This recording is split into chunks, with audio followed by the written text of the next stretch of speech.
Wood. It's time now for... Johnny Dollar. Would you ask John... Oh, it is you. Was there some doubt about it? No, but I was phoning Captain Perral. He's out of his office at the moment. What's the matter, Burton? Somebody shooting at you again? That's not funny, Mr. Dollar. Who's laughing? A man's been murdered, you know. And I think that's anything but a laughing matter. I said, who's laughing? And except for the whims of fate, it might well be me lying dead at this moment. And that's really why you're upset, isn't it, Burton? Because it might have been you. You're not really concerned about Al's death. I was extremely fond of the boy. You were no fonder of him than he was of you, so save that good old lovable Charlie business for your television audience. I never did buy it myself. Dollar, may I remind you that your position... I know my position in it. I'm an ensenada to protect your life because some company was crazy enough to write a $500,000 policy on you. All right, you're still alive, aren't you? Goodbye, Burton.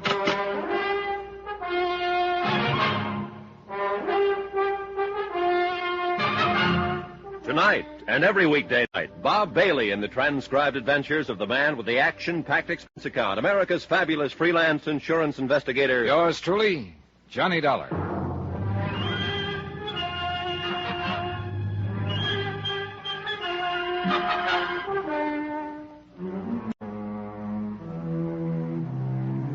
From Special Investigator Johnny Dollar, location Ensenada, Mexico, to the Home Office, Union States Casualty Company, Hartford, Connecticut. Assignment, The Laughing Matter. Expense account, final page. Item 12, 50 cents, 2 bottles of beer, one for myself and one for Capitan Perral. We sat in his office in the Comandancia de Police and drank them slowly and watched the sun sink behind the headlands across the bay. And we waited. The daytime heat reluctantly loosened its grip, and the town, pushing off the lethargy of afternoon, stirred to the quickened pace of evening. A sprinkling truck passed slowly, sweeping the dusty, rutted street with a spurting broom of water.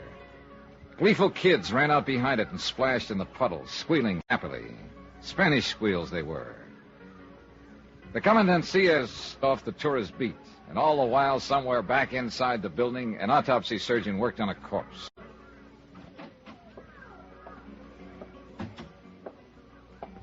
Bueno, señor. Ya está listo. The medical is all finished now. Well, what's the verdict, Perral? It's what we are thinking. Él se mató por veneno. He was, how you say, poison. What kind of poison? Él dice cianura. How you call it? Cyanide? Si, senor, cyanide. And here say also are very much cyanide in this bottle which you has give to me. Yeah, I thought it smelled like it. Al drank a glass and a half out of it and then dropped dead right in front of the camera. And you are said the wrong man has drunk it, the wrong one is get killed, no? That's right. Charlie Burton was supposed to play that role himself. But this morning at breakfast, he agreed to let Al have the part. I was there, I heard it. So if he was not do that, he is one who will be dead now. Sure, Charlie Burton himself. And it figures, Perral. He's been the target all along. That threatening note that was slipped under his door, somebody firing a shot at him last night. Si, seguro. Then when they finally got their punch in, they tagged the wrong guy. I don't understand what has happened to this Nacho Morales. Relena's husband, the maid at the hotel that Charlie kept annoying. Ensenada, no, is one big place. It's very small, this town. And we are look every place, senor, but we are no find this man. I don't know, Perral. And yet I got a hunch he's the key to this whole thing. We find him, senor. There's no way for us. Get this town. We find him muy pronto now. You bet your life. Item 13, $1.40. Taxi back to the hotel. Lights were coming on. A cool breeze was starting to blow in off the Pacific, and the whole town was brightening up to the challenge of the night. But not me. Technically, of course, the job I'd been sent here to do was still under control. Big-time comedian Charlie Burton, a great big lovable scream to his public, had been insured by his television sponsor for $500,000. Then Burton had received the anonymous note threatening his life. So I was here to protect the insurance company's investment. I didn't care personally what happened to Burton. It was just a job. But I did care about Al. Johnny? Oh, hello, Gloria. What is it, Johnny? What happened? No one seems to know anything definite about it. Al Shriver's dead. Poisoned. That's all I know about it. Come on in the lounge. I'll buy you a drink. All right, Johnny. Have they found that man who was missing? What's his name? Nacho Morales. No, he's still missing. This table all right? Sure, anywhere. Waiter. Si, senor. 2 margaritas, please. Muy bien. Frank Maltz said something about Charlie and Al changing parts. Yeah. Maltz got Charlie mad, and he made the switch to prove a point. What point? That Al wasn't ready for a starring role. Oh, that's right. You didn't come down for breakfast this morning. No, I wasn't in today's scenes, so I just slept in. It's just as well. It wasn't a very pretty sight. Oh, it's a rotten shame. Al was a real swell guy.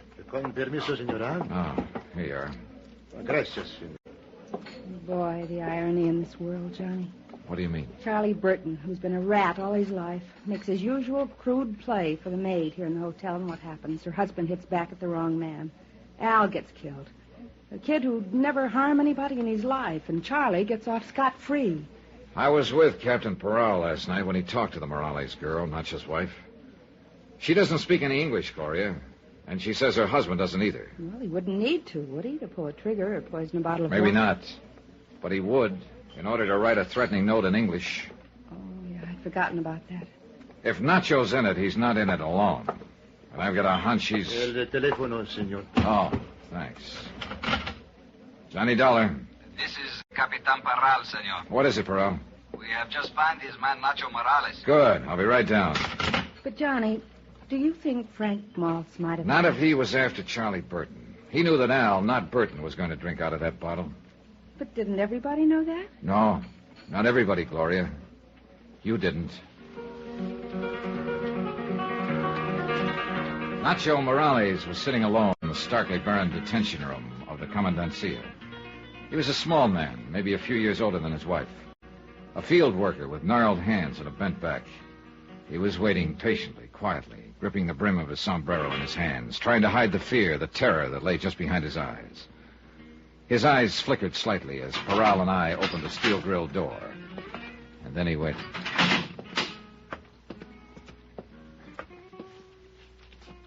Buenos dias, hombre. Buenos días, capitán. Tú eres Nacho Morales, ¿es verdad? Sí, señor. ¿Y eres tu esposa de Evelyn Morales? Sí, señor. ¿Cómo pasó la noche, hombre? Pues, Blocked regular, off by the señor. barrier of language, I Regular. watched while Peral Esta questioned noche? him, stopping now and then to En translate. la barca de pescar. Then de una Peral tía. asked the question that started the avalanche. Es la pura verdad, señor. Dígame una cosa. ¿Por qué tú trataste de matar al señor anoche? Why did you try to kill that man last night? No, capitán, es mentira decirlo. Yo no traté de matar a nadie. No es In answer to cierto lo que Peral's dices. accusation, Puede Nacho's ser. story poured out in a flood of Spanish. And as I stood there listening to it translated, I began to feel sick inside. I'd been blind. All the facts were there, all the evidence, and I'd still failed to spot the play. Nacho's story was the key. It fit, and I knew he was telling the truth. He'd been hiding out on a friend's fishing boat since the night before. He knew he'd be accused. Because he had been at the hotel when the shot was fired through Burton's window. He was hiding in the shrubbery by the terrace, and he'd seen the whole thing. The shot had been fired by Charlie Burton himself.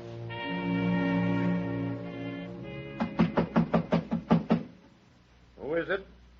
Johnny Dollar. I want to talk to you, Burton. All right. Just a minute.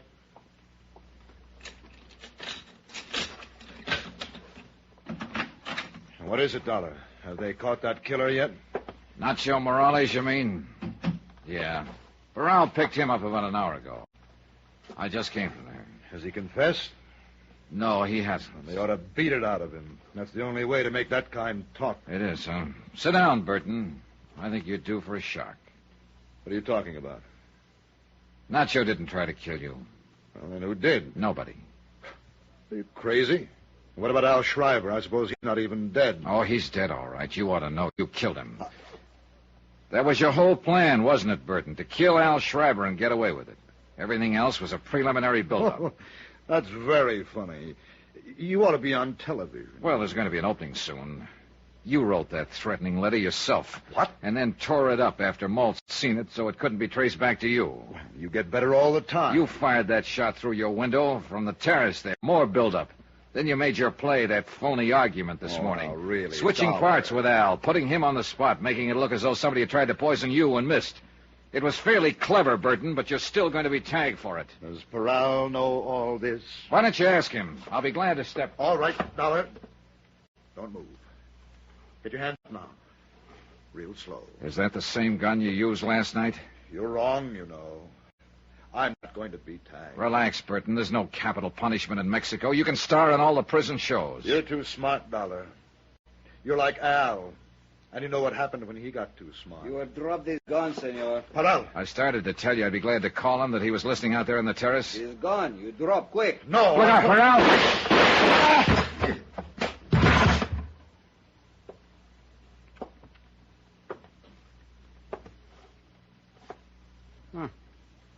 Mira, senor. I am not shoot too bad, I think. No. No, not bad at all, Perel. Well, he asked for it. I am see he is going to pull his trigger, so I are to shoot much fast. Bam, bam, bam. I can tell you, he's look very surprised, senor. Yeah. It's too bad he couldn't have seen the look on his face. A comedian would have really appreciated it. Why, he'd have died laughing.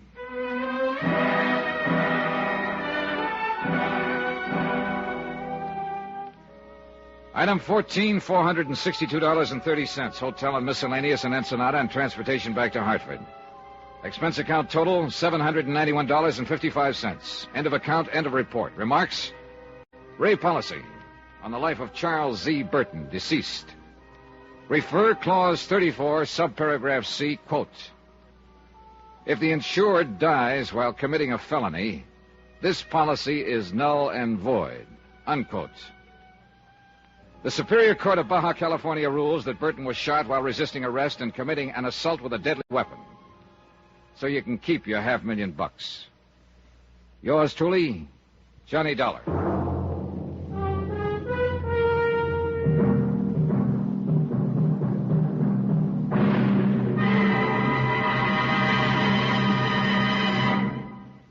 Now, here's our star to tell you about next week's intriguing story. Next week, a frantic chase across the country after a girl who couldn't possibly exist. Then suddenly turned up. Join us, won't you? Yours truly, Johnny Dollar.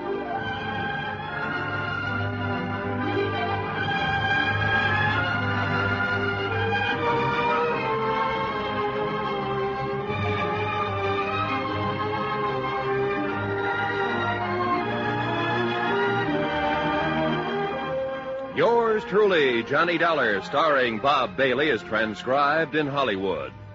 Written by Les Crutchfield, it is produced and directed by Jack Johnstone.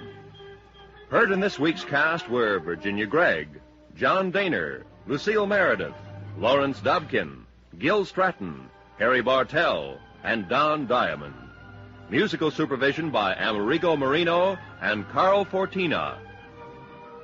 Be sure to join us on Monday night, same time and station, for another exciting story of yours truly, Johnny Dollar.